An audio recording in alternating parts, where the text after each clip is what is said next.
Necesito contaros un poco de contexto, ¿vale? Vamos a empezar. También si algo os suena mucho, os lo han contado ya previamente o lo que sea, me decís, esto ya nos lo sabemos y pasamos a otra cosa, ¿vale? Os han contado un poquito la historia de los ordenadores o de nuestra relación con la informática. Nosotros que somos diseñadores, que somos de letras y tal, esta diapo nos es muy útil, ¿vale? Es como en los años 60 era la época mainframe, ¿no? Mainframe, no sé si habéis oído hablar de esto, o sea, como un ordenador muy grande que ocupaba una habitación y mucha gente que usaba ese mismo ordenador, ¿no? Se hacía por turnos o lo que fuera, el rollo de las tarjetas perforadas o ese tipo de cosas, ¿no? En los 80 ya pasamos a la era del ordenador personal, ¿no? Una persona, una computadora, básicamente. Y en los 2000, ¿no? Es donde eso se cambia, ¿no? Donde de repente ya cada persona tiene, como hemos visto, 2, 3, 4 dispositivos, ¿no? Uno de ellos siempre en el bolsillo, y el ordenador empieza a no ser el más importante además. Y la proyección es que para 2020, seguramente será antes, porque esto va a un ritmo que no nos lo creemos, será la era ubicua en la que además las cosas se comuniquen entre ellas, ¿vale? Pero además ya no son solo dispositivos tipo ordenador, sino que el coche y la nevera, o que es el típico ejemplo, ¿no? Que si de Internet de las cosas, la nevera va a decir, bueno, pues también, ¿no? Entonces, nos gusta tener esto en mente porque estamos en la transición, o sea, todavía hay gente aquí, y empezamos a ir hacia allá, ¿vale? Otra cosa de la que... Bueno, a nosotros nos encantan las siglas, ¿vale? Hemos intentado no irnos mucho a siglas, pero esto es inevitable muchas veces, ¿no? Entonces, ¿cómo llamamos a las interfaces? ¿Cómo nos relacionamos con las máquinas, básicamente, ¿no? Y es pues antes empezamos con el Command Line Interface, ¿no? Es que las interfaces de línea de comandos, ¿no? Lo negro, según yo, y es como... pues conversaciones con la máquina en el idioma de la máquina, ¿no? Había que aprender un idioma que era el que hablaban las máquinas y se tenía conversaciones con ellas. De ahí se pasó a la GUI en inglés, GUI en español, Graphical User Interface, interfaz gráfica de usuario, ¿no? Que de aquí que es en la era en la que estamos más o menos ahora, pero es la que estamos empezando a superar ya, ¿no? Y entonces aquí podemos hablar de responsive, de este tipo de cosas, ¿no? Pero es la interfaz gráfica de metáforas. Bueno, ahora veremos un poquito más sobre esta, porque nos vamos a centrar en esta hoy. La siguiente es la interfaz natural, ¿no? En las que las interacciones son mucho más naturales, son gestos, ¿no? Que es como el rollo este Minority Report, que muy natural no es, ¿no? Porque se nos cansarían muchísimo los brazos si tuviéramos que estar así todo el rato, pero bueno, son interacciones más centradas en cómo nos movemos y cómo nos relacionamos nosotros y no tener que estar haciendo un clic de ratón o cosas así, ¿vale? Y las siguientes en las que estamos pensando son las orgánicas, ¿no? Las que son mucho más fluidas y mucho más casi invisibles como interfaces, ¿vale? Pero estamos aquí muy al principio, las otras se están explorando. El diseño de interacción, pues sabéis lo que es, estáis familiarizados con el término, ¿vale? Nuestra profesión, lo que nosotros hacemos, ya os he contado, que tiene muchos nombres y van cambiando a lo largo del tiempo. Ahora somos más gente de producto, nos llaman así, pero bueno, el diseño de interacción es poner el ojo precisamente en cómo son esas conversaciones entre las personas y las máquinas, ¿no? Y entonces de eso es de lo que va hoy la clase, ¿vale? Y de algunas otras cosas, pero ahora vamos a centrarnos un poco en eso. Entonces, es en ese momento en el que vas a interactuar con tu teléfono, con un cajero, con el portátil, con lo que sea. Cuando digo teléfono, cajero, portátil, estoy hablando del dispositivo, pero en realidad tú lo que estás haciendo o sea, tú necesitas otra cosa, no es voy a interactuar con este dispositivo, sino tengo esta necesidad, necesito hacerlo a través de esto, ¿no? Entonces, es muy interesante cuando nos ponemos a diseñar eso, cuando nos ponemos a diseñar para ese momento, tener en cuenta que hay una persona y preguntarnos qué siente, qué sabe y qué hace en ese momento, ¿vale? De eso va. De eso va el diseño centrado en el usuario, ¿vale? Y cuando hablamos de un dispositivo, ¿cuáles son las formas de... O sea, ¿qué herramientas tiene el usuario, qué herramientas le damos para hacer, para expresar su emoción y para saber, o sea, para llegar al conocimiento de lo que busca, ¿vale? Y eso tiene que ver con, o sea, voy a usar metáforas de vez en cuando para trasladarlo mejor, ¿no? Y es como en el mundo del coche, una cosa es, tú manejas el volante y eso da órdenes, o sea, de ahí sale un sistema en el que yo no conozco para nada, ¿no? Pero que da la orden y tal, y acaba moviendo las ruedas, o acaba cambiando de marcha, o acaba haciendo un montón de cosas, pero el control que utiliza el usuario, las herramientas que tiene a su disposición el usuario para conducir, lo que hacen es generar procesos, ¿no? que hacen que el objeto, el sistema, en este caso el coche, haga lo que el usuario quiere, ¿vale? Vamos a ir a casos concretos. Sobre todo aquí os invito a hacer una reflexión, recordadme luego que os recomiende una peli, ¿vale? Que se llama Objectified, es un documental que dura 1 horita larga, que os van a entrar muchas ganas de ver, espero, si lo hacemos bien, después de reflexionar sobre todo esto. Y es que detrás de cada objeto, no solo de los productos digitales, sino de cada objeto, de cualquier cosa que nos rodea aquí ahora mismo, ha habido alguien que ha pensado cómo debe ser esto, ¿no? Entonces, ya os digo que no nos gusta hablar de usabilidad porque se nos queda de alguna manera muy corto, pero de eso va, ¿no? Conocéis este sistema, ¿no? ¿Os acordáis del anterior? Sois jovencillos en general, pero antes de este sistema permite abrir una lata, ¿no? Y que la anilla se quede pegada a la lata. Antes era un sistema que hacías así y eso se tiraba, ¿no? Entonces eso generaba muchos accidentes porque cortaba, ¿no? Y entonces con este sistema lo que han hecho es conseguir que la lengüeta quede, la parte más cortante o la que más peligrosa, por así decirlo, se queda adentro y además no se pierde, ¿no? Y además creo que también es más ecológico porque si no las otras pues había fotos de animales al final enganchaditos en la arandela y todo eso, ¿no? Vamos a ir viendo qué os sugieren. Si no, yo las voy a ir pasando, ¿vale? Para no enrollarme mucho, pero si os sugiere algo, hay algunos, ¿no?, que realmente son objetos pensados para facilitar la tarea. No hace falta, muchas veces no son necesarios, pero facilitan la tarea, ¿no? Muchas veces de eso va. Un grifo, además se evoluciona, ¿no? Es como, ¿por qué vamos a diseñar un grifo si ya existen los grifos? Pues hay muchas oportunidades de mejora, ¿no? De diseñar para mejorar cosas que ya existen. ¿Vosotros hay algún zurdo, zurda en esta sala? ¿Alguien con problemas de lateralidad, de para qué lado hay que girar las cosas? Yo, por ejemplo. Entonces, en este caso, o sea, yo no sé si os pasa, pero a mí me pasa con cualquier cosa que para un lado se abre, para otro se cierra, para un lado se aprieta, para otro se afloja, yo soy incapaz. Entonces, para mí hay muchas oportunidades de mejora en este sentido. Si pones en un lado rojo y en otro azul, o abrir, cerrar, gráficos que muestran, ¿no?, visualmente hacia qué lado ocurre cada cosa, pues para mí lo mejora mucho. Hay cosas tan básicas como un clip que realmente sirven para la función y si te pones a pensar te puedes rayar mucho, pero ¿quién y en qué contexto, en qué circunstancias se le ocurrió crear el clip, ¿no? Muchas veces son errores, ¿sabéis? O forman parte de un proceso de búsqueda en el que se estaba buscando otra cosa. No sé si conocéis la historia de los post-its, por ejemplo, que es un error. Estaban buscando un pegamento bueno y dieron con un pegamento que pegaba y despegaba, pero que no pegaba del todo, ¿no? Y al final se le encontró un uso que tenía sentido. Y estos, por ejemplo, o sea, sobre exprimidores se podría escribir una tesis, pero hoy no me voy a enrollar. Vamos al mundo cotidiano y también pasa todo lo contrario, ¿no? Estos son fotos tomadas del mundo real.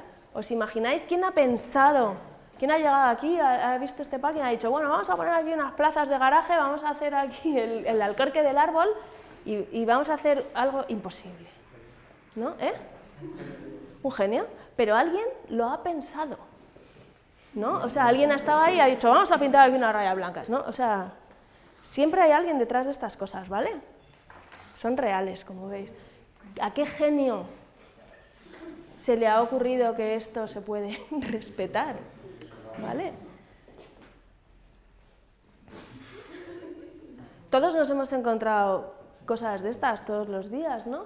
Prohibido fijar cartel que dice prohibido fijar carteles, ¿no? Son como, estas cosas existen y si pensáramos en paralelismos en la web los encontraríamos, porque los hay, ¿vale? Esto es la rotonda de aquí de Colón, no sé si la conocéis también, lo llamo la rotonda, pues resulta que no es una rotonda, chicos. Tiene toda la forma de una rotonda, pero no lo es. Aquí veis fotos en el suelo. En el suelo hay señales de prohibido girar y siempre este coche está dando marcha atrás, ¿no? Es algo que como parece una rotonda, damos por hecho que se utiliza de una manera determinada y en este caso está suponiendo problemas serios de seguridad en la circulación, ¿vale?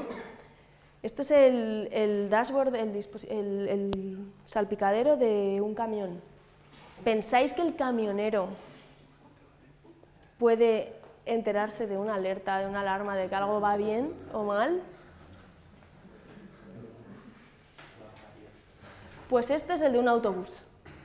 Y pasa el caso contrario, ¿no? Aquí si mueres aquí por exceso de información, en este lo que pasa es que hay botones exactamente iguales para hacer cosas completamente distintas. Y entonces veis que el tío al final se lo ha tuneado y se lo ha escrito, ¿no? Y este es el de no sé qué y este es el de no sé cuántos. Que no sé si a vosotros os pasa, tenemos ejemplos que los hemos quitado de esta presentación, pero al final pasa que nos acabamos tuneando nosotros mismos las cosas con las que interactuamos, los interruptores de la luz, tal, porque es imposible, ¿no? Otro clásico de la usabilidad, ¿no?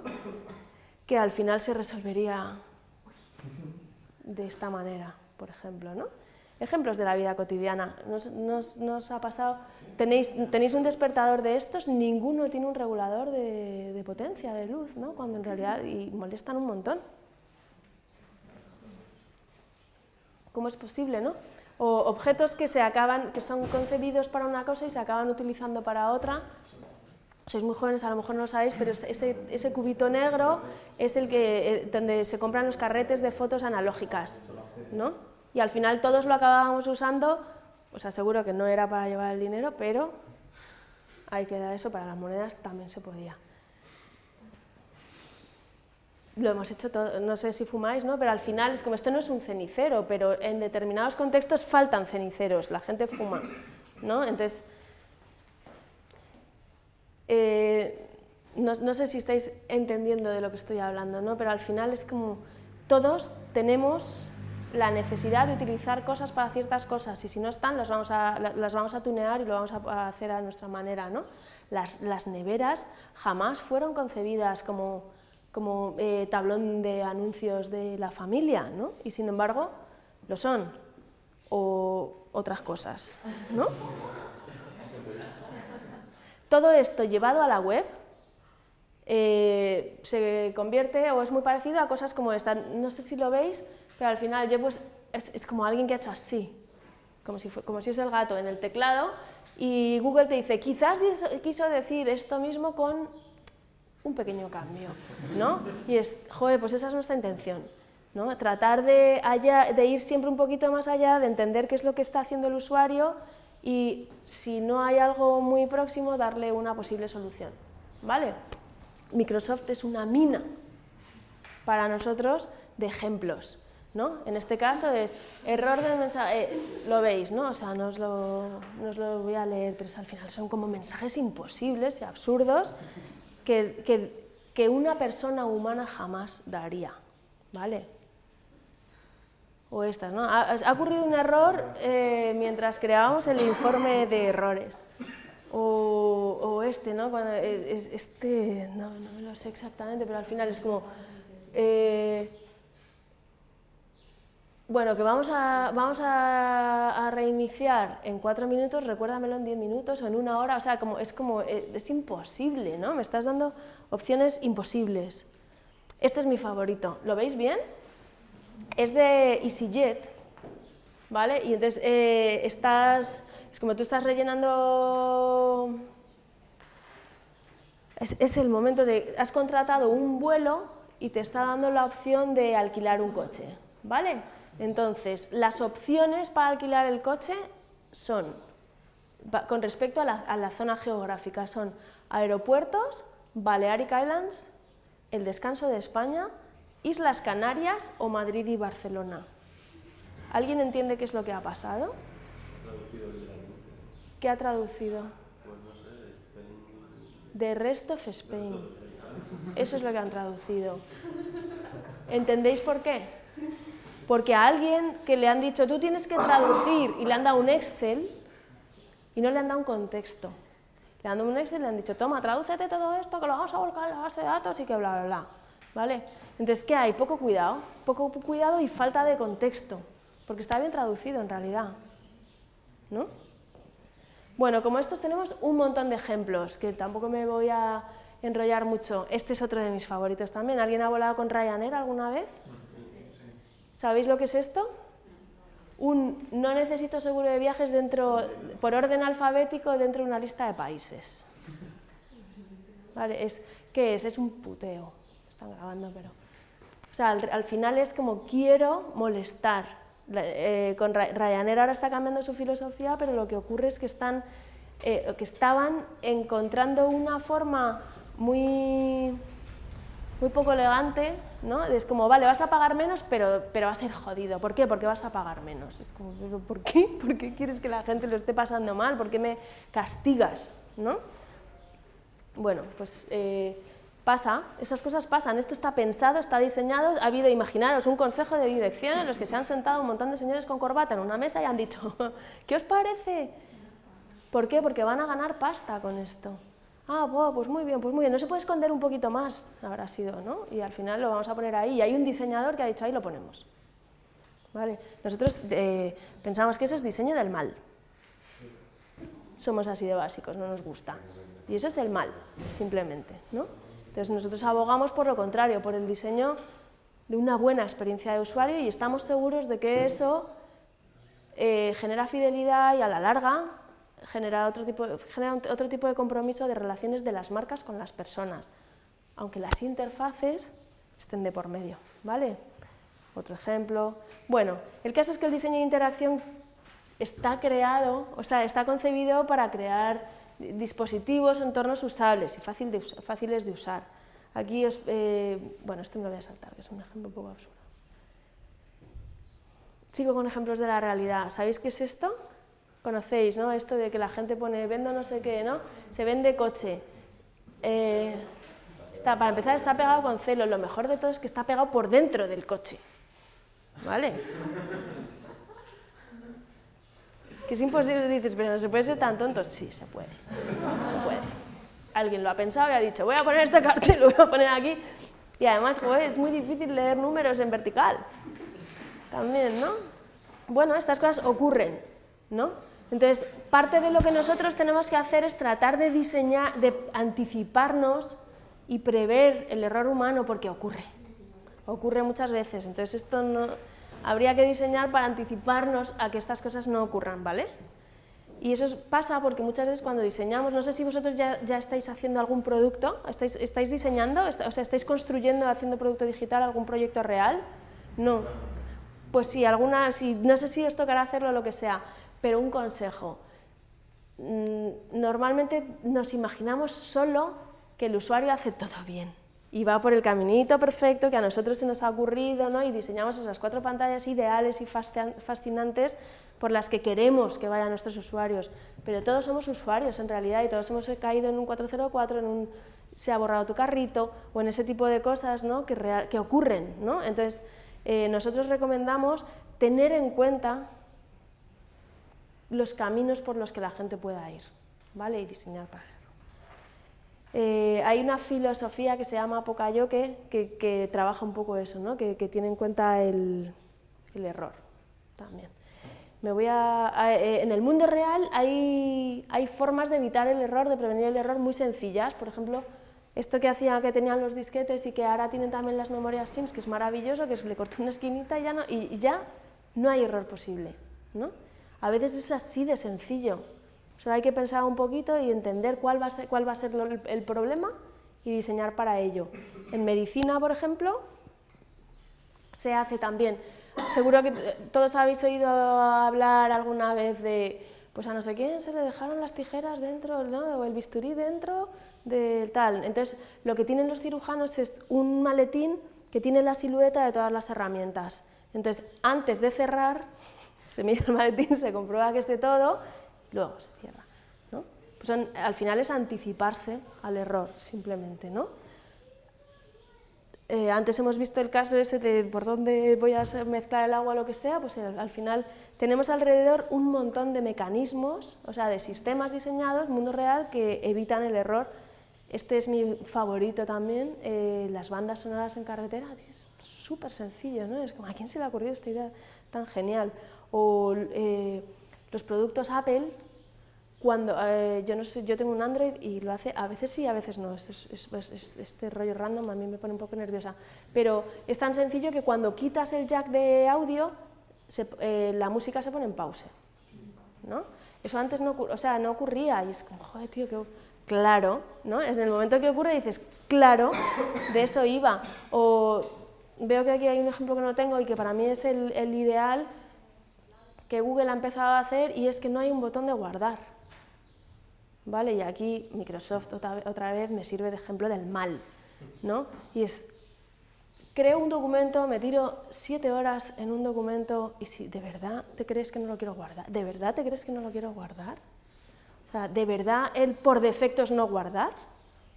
Entonces lo suyo es, pues claro que quiero guardar, guárdamelo todo el rato, ¿no? Luego que si lo quiero borrar o que si no lo quiero guardar, pregúntamelo en todo caso, pero el por defecto, claro que es guardar. Coño, para eso estoy haciendo un documento, ¿no?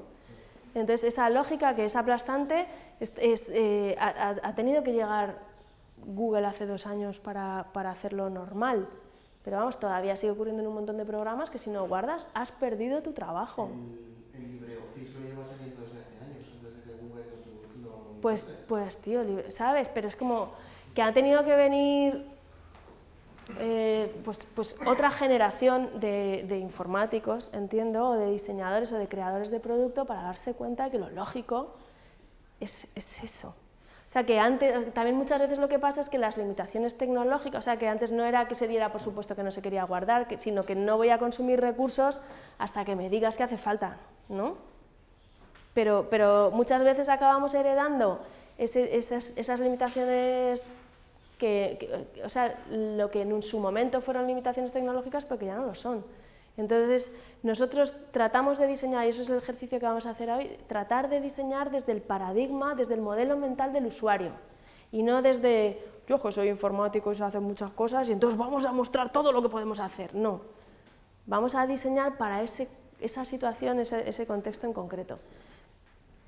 Y de hecho, muchas veces pasa, y esto es de lo poquito que os voy a contar ya, y es que muchas veces hay que diseñar para el momento cero de uso de algo, ¿no? Es como, vamos a diseñar para Facebook y damos por hecho que tu muro está lleno de cosas. ¿Tenéis Twitter? No. Algunos no tenéis Twitter. Los que no tenéis Twitter, ¿alguna vez habéis intentado entender de qué va esto de Twitter? ¿No? Vale, los que sí tenéis, ¿recordáis la primera vez que usasteis Twitter o que entrasteis ahí? ¿No os pareció algo completamente ajeno, de yo no tengo nada que hacer aquí porque aquí no hay nada para mí, no sé dónde están mis amigos, no sé, esto está vacío? Vale, entonces diseñar para ese primer momento en el que alguien va a utilizar algo por primera vez, en el que no tiene amigos, en el que no tiene referencias, es tan importante como diseñar el producto bien, ¿vale? Porque si no consigues que la gente pase por esto y de forma grata por esta primera experiencia, no va a llegar a tener el muro lleno de cosas interesantes, porque no le hemos favorecido ese tránsito, ¿vale? ¿Alguien quería decir algo? He oído ahí como... Vale, bueno.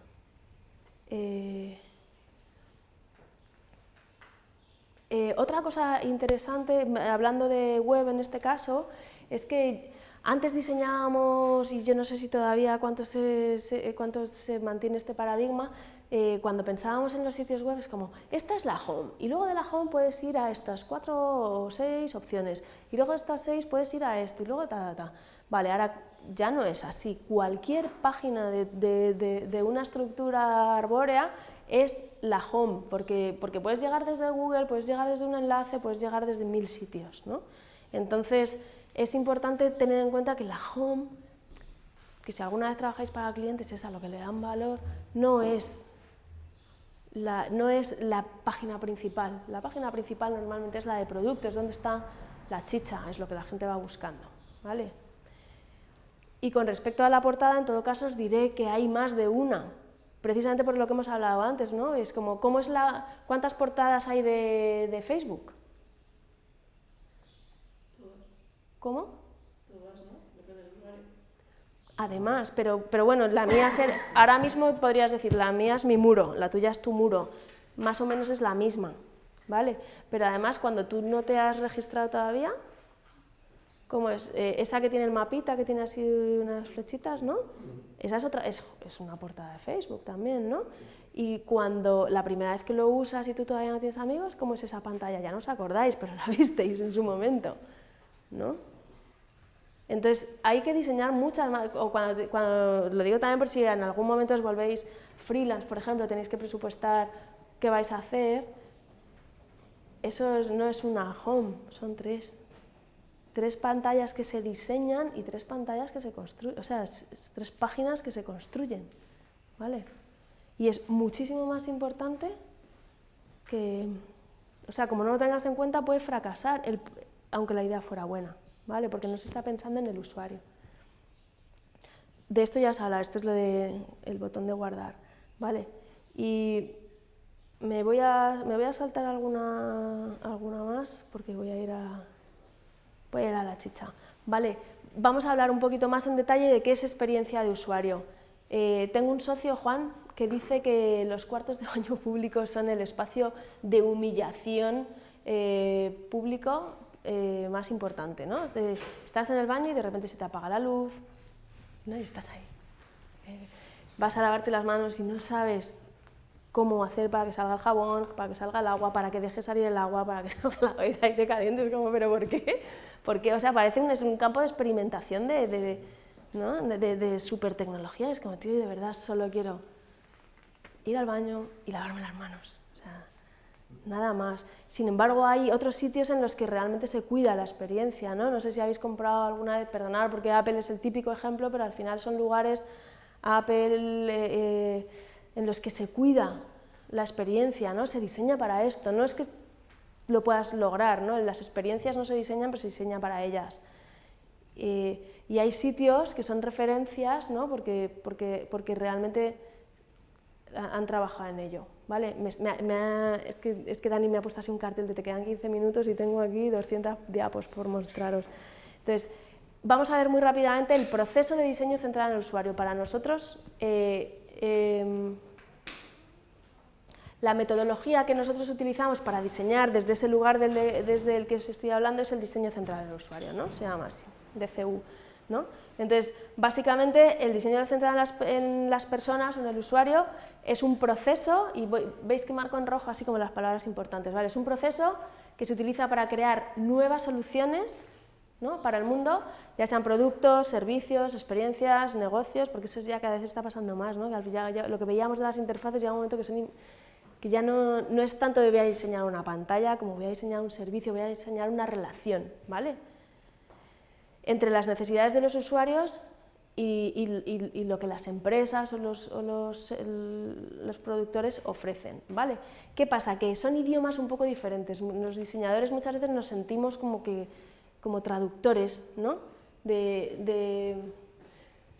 En el mundo profesional se habla de tareas, en el mundo de las personas la gente habla de motivaciones, ¿no? De qué les motiva, qué les mueve. Hablamos de procesos, pero la gente no habla de voy a entrar en el proceso de compra de no sé qué, ¿no? Sino que voy a comprar, son acciones. Lo que en el mundo de la creación del producto digital es racional, aquí es emocional, nos movemos por lo emocional, ¿no? Lo que llamamos casuística para ellos es contexto, ¿no? Para los usuarios. Mecánicas, dinámicas. Interfaces, conversaciones, y esto es fundamental. Si os tenéis que quedar con una cosa hoy, quedaros con eso. Estamos diseñando conversaciones entre las personas y los proveedores de servicios, ¿vale?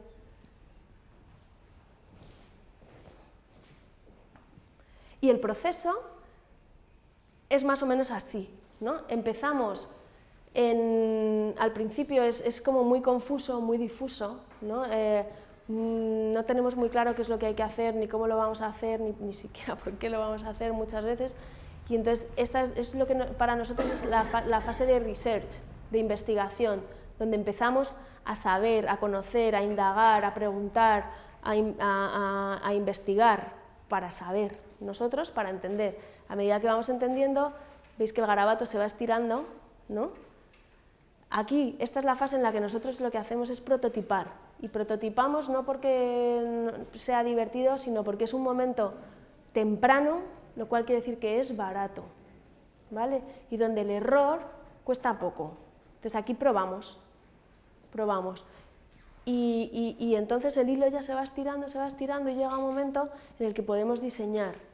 Y ahora veremos así como más en detalle las fases, pero lo que pasa es que si los que llegan, o sea, si aquí decimos desarrollo, aquí vendría, o sea, diseño, aquí vendría desarrollo. Si la gente de desarrollo forma parte de este proceso, aquí esto se estira muchísimo antes, ¿vale? Pero bueno, hablando de metodología, estas son como... Vale, he puesto en una línea recta algo que jamás ocurre en línea recta, ¿vale?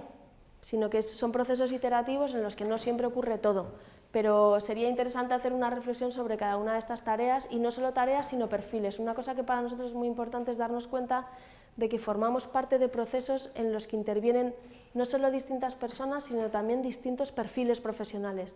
Si yo fuera un full stack developer de estos, ¿no? A lo mejor yo me lo guiso, yo me lo como y me lo hago entero de principio a fin, pero he tenido que utilizar distintos sombreros, distintas gorras en determinados momentos, ¿vale?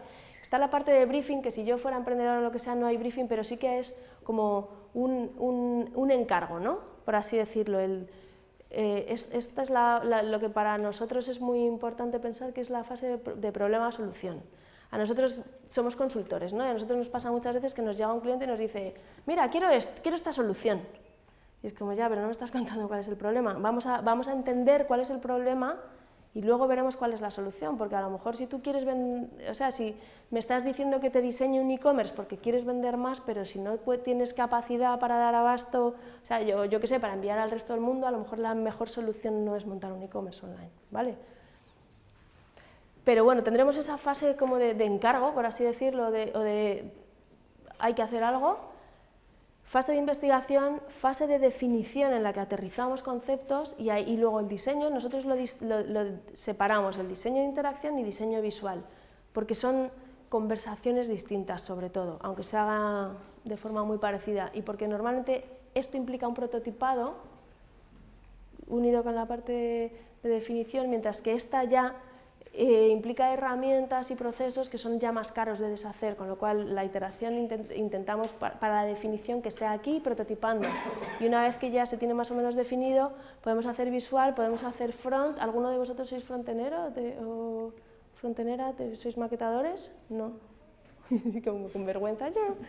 Bueno, pues eso, luego es cómo llevas eso a la programación front, y con su interacción y tal, luego desarrollo, lanzamiento, iteración, o sea, analítica, etcétera, ¿no? Entonces, en realidad esto es un círculo que se retroalimenta y que además en cada fase se puede retroalimentar también, ¿vale?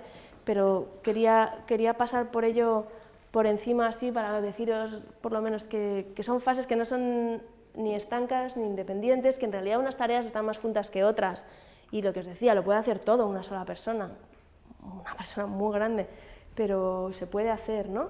Que hay cosas que además no podemos dejar de hacer, por lo menos a nosotros nos pasa que muchas veces toda la parte de investigación inicial si se presupuesta y se le da valor, es muy posible que el cliente nos diga, bueno, esto yo ya me conozco a mi usuario, no hace falta que investigues. No podemos no investigar, no podemos no saber. O sea, hay un mínimo de investigación que siempre se hace, ¿no? Aunque solo sea pues ver En el caso de tecnología también, ¿no? De qué tecnologías puedo utilizar para esto, qué librerías hay, que no sé qué, eso es investigación, ¿no? No se puede dejar de hacer aunque no se pueda cobrar o presupuestar o lo que sea. Y que además hay un porqué para cada tarea, ¿vale? Hasta aquí. Dani, ¿qué hora es? Perdonad, y 20. Me quedan 10 minutos, no os voy a dejar hacer el descanso todavía. Lo que vamos a hacer, como vamos a trabajar por grupos, una vez que tengáis las tareas de los grupos podéis descansar como queráis, ¿vale? Pero de momento, perdonad, que me estoy enrollando mucho, pero voy a enseñaros esto otro. Vamos a ver muy rápidamente también los principios básicos del diseño que os hace falta para diseñar, ¿vale?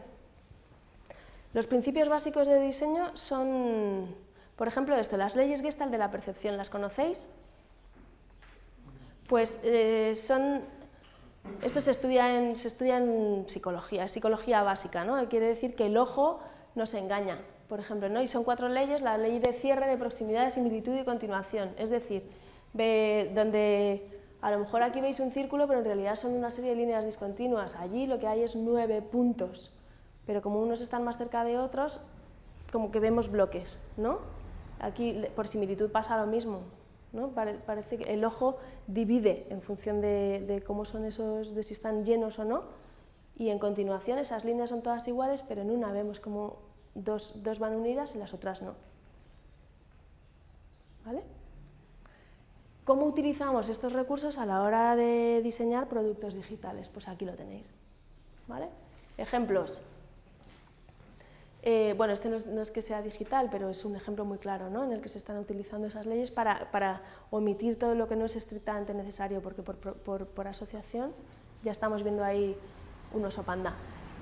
Pero, por ejemplo, a la hora de hacer un menú, por similitud, ¿no? Con un mismo fondo, escribiendo palabras más o menos de la misma longitud, en el mismo estilo, ya percibimos un menú. Igual que lo hacemos bien, lo podemos hacer regular o mal.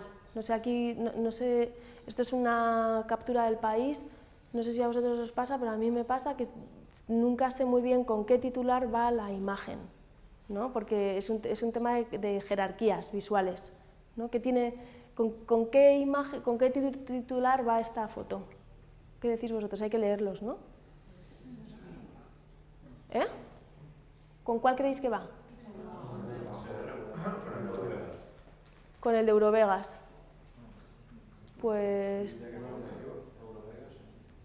no está claro. No está claro, es verdad, o sea, no lo sé, no tengo ni idea, no está claro, eso es lo importante y es muy fácil hacer que esté claro utilizando estas normas, ¿vale? Más ejemplos, no sé si creo que son ejemplos que conocéis de toda la vida, bueno, menos aquel, el de Madrid 2012, ¿os acordáis? Que no es 2020, que además no es 2020, es 20.020, ¿no?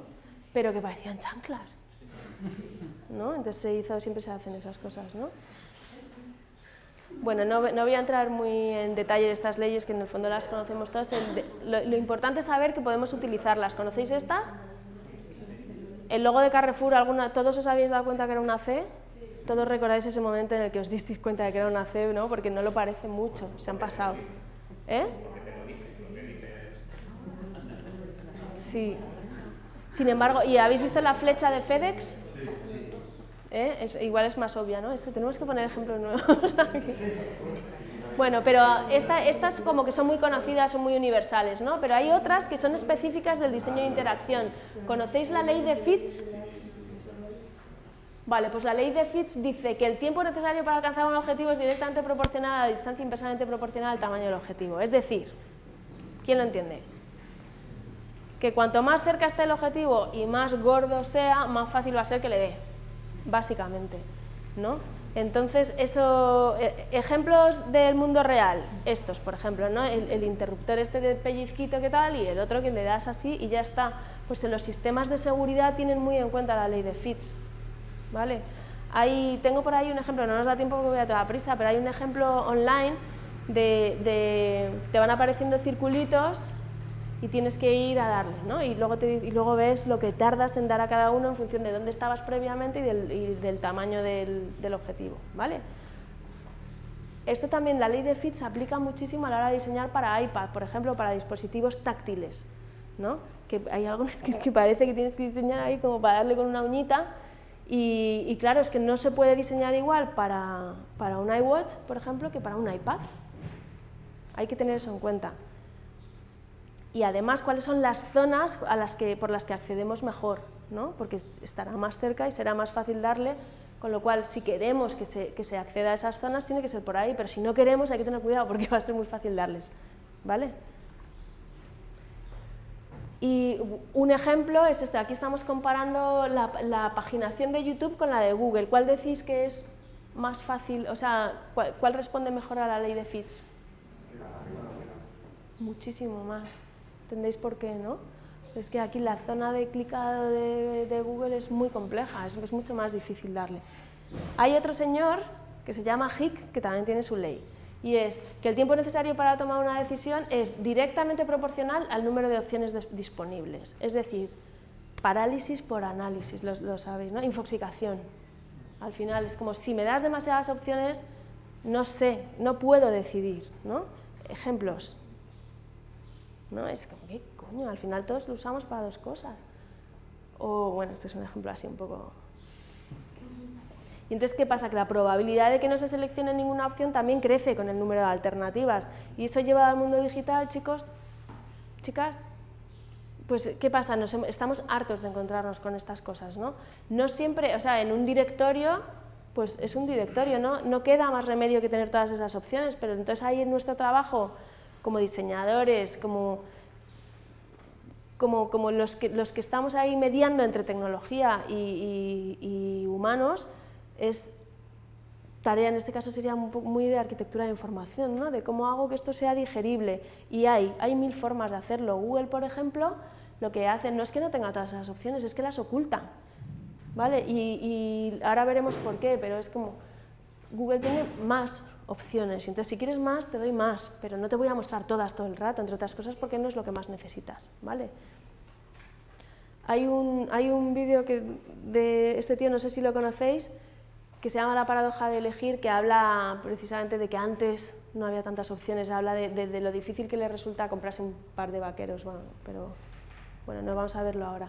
Affordance, no sé si conocéis este término, en español, hay muchos de estos términos que en español suenan fatal, sería affordancia. Nosotros desde que hablamos de la affordancia nos imaginamos una señora gorda que va por la calle, no, soy doña affordancia. Pero bueno, affordance es la característica principal que tienen que tener nuestras propuestas, y es la capacidad de un elemento para dar una idea de la acción que provoca antes de interactuar con él. Es decir, yo veo un objeto y sé cómo funciona solo por la forma que tiene, ¿no? O por lo que me transmite. De hecho, hay un libro de Don Norman que se llama La usabilidad de los objetos cotidianos, que tiene esta tetera de portada, ¿no? Pero no hay que irse tan lejos. Con las puertas pasa mucho. De hecho, vamos a ver ejemplos ahora. Pero en la web también pasa. ¿Veis este ejemplo? Ya no está online, esta la rescaté por ahí de una presentación de un colega, pero aparte de que la tipografía y todas esas cosas son de muerte, mirad lo que dice: haz clic en la televisión roja para mandarme un email. ¿No? Es como, ¿de verdad?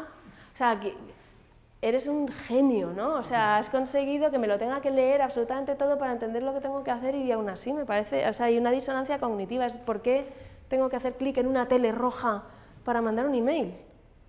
¿No? ¿Por qué no me pones tu email simplemente? ¿No? Y pasa con muchos elementos interactivos, ¿no? Mirad aquí lo que pasa. Soy un enlace, soy un enlace, soy un enlace. ¿Cuál sabéis que es un enlace sin necesidad de leerlo? Soy un botón. Pasa exactamente lo mismo. Ahora mismo, tecnológicamente, se puede ser un botón sin parecer un botón, pero estamos obligando a entender en lugar de reconocer, ¿vale? Bueno, vamos a hacer así ejercicios de práctica, ¿vale? Porque con el affordance hay o sea, tendemos que tender a la for dance que se entiende, ¿no? Que se sobreentiende directamente. Tengo que cortar ya. Vamos a hacer este ejercicio, ¿vale? Pero también hay falso, el negativo y el escondido, ¿vale? Por ejemplo, esta puerta, ¿cómo se abre? Empujando, ¿no? Está bastante claro. Bueno, pues ese es una for dance entendido. Por aquí tengo ejemplos reales, pero no los voy a usar. Esta puerta, estos son los tiradores de una puerta de cuando nosotros trabajamos en Idealista. ¿Cómo queréis que se abre? ¿Empujando o tirando? ¿Perdón? ¿Ya no está claro? ¿Tirando? Tirando. Pero hay que poner un cartel que diga tira. Porque intuitivamente lo que harías es empujar, en realidad. ¿Vale? De esta ya os he hablado, no vamos a ir más allá. Pero en esta lo que pasa es que está oculta. Es cómo, o sea, sé que ahí está el jabón, ¿qué tengo que hacer? ¿No? Pues ahí está oculta en la for dance, porque sabes que de alguna manera saldrá el jabón, pero no sabes cuál. ¿Sabéis qué es esto? Esto es colirio y eso es pegamento. ¿Vale? Entonces, en ese caso, la for dance es, o sea, lleva a error directamente, es rechazado. Hay que tener cuidado porque se pueden producir accidentes serios, ¿no? Como echarse pegamento en los ojos o tratar de pegar algo con colirio, que todo el mundo sabe que es muy grave. Esta puerta, ¿cómo creéis que se abre? ¿Hacia afuera? ¿Hacia adentro? Es deslizable. Vale, entonces se la van a cargar, porque tiene un picaporte. En el momento, todos sabemos que un picaporte es o abro o cierro, ¿no? Pero es deslizable, se la van a cargar. ¿Vale? Lo mismo con esta glorieta que os he contado antes, que tiene un falso affordance, porque no es glorieta, ¿no? Esa la tienen puesta así para clavarse vueltas. Ya, pero es un problema de seguridad muy serio. Es un problema de seguridad. Bueno, estas cosas pasan, ¿no? Entonces, luego en el mundo digital, o sea, luego ya cuando nos vamos a los elementos reales de interacción, no hay tantos, ¿no? Pero tienen que ser afordables, ¿no? Al final, ¿cuáles son los elementos de interacción? El enlace, el radio botón, ¿no? El checkbox, los botones, los enlaces, son esos. Otro principio, Pareto. No sé, igual no sabíais que se llama Pareto, pero es la ley del 80-20, que en general se conoce, ¿no? Que el 80% de Wadus hace el 20% de lo que quieras. Quiero decir, el 20% de las funcionalidades genera el 80% del uso, el 80% de las personas hace el 20%, ¿no? Entonces, tiene sentido, y esto es algo para tatuárselo en el culo, perdón, y es diseñar para lo más probable y no para todo lo posible. Siempre que puedas, céntrate en lo que más fácil es que ocurra, o lo que más veces va a hacer la gente, o lo que la más gente va a hacer, ¿vale? Porque no cabe todo. Y yo creo que lo vamos a dejar aquí, tenemos mucho más, pero lo vamos a dejar aquí como principios básicos y nos vamos a poner a trabajar y entonces van a ir surgiendo, ¿vale? Vamos a parar aquí. Y nos vamos a ir... Pues mira que tenía, ¿eh? El próximo año te voy a pedir 2 clases porque... Necesito hablar un momentito de esto. Al final, nosotros desde el mundo del diseño de interacción, diseño centrado en el usuario, UX, como queráis llamarlo, pensamos que siempre estamos haciendo malabares con 3 pelotas, que son el usuario, el contexto y el dispositivo, ¿vale? Y ese es el ejercicio que vamos a hacer hoy.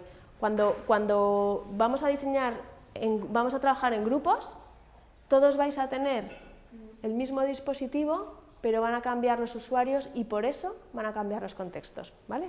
Ahora os cuento. Perdón. Actualizada, donde consultar las noticias de meteorología, los principales ¿Lo oís? estrenos en cine, teatro y muchos contenidos más. 300 taxis interactivos circulan ya por Madrid, ofreciendo de manera gratuita este almacén virtual de contenidos. Es que está en el ordenador. Para no perder los nervios en un atasco dentro de un taxi, contra el aburrimiento o para mantenerse siempre entretenido e informado, han nacido los cibertaxis. Más de 300 de estos cibertaxis circulan ya por las calles de Madrid. Se trata de un servicio de información que pueden consultar los clientes mientras llegan a su destino sin ningún tipo de regalo. Sobre todo entretenerse, informarse, puede entrar y ver una completa información de los titulares de prensa, puede ver trailers, puede ver contenidos multimedia, de imagen, sonido, puede ver por dónde le lleva el taxi, puede ver la oferta cultural de la semana que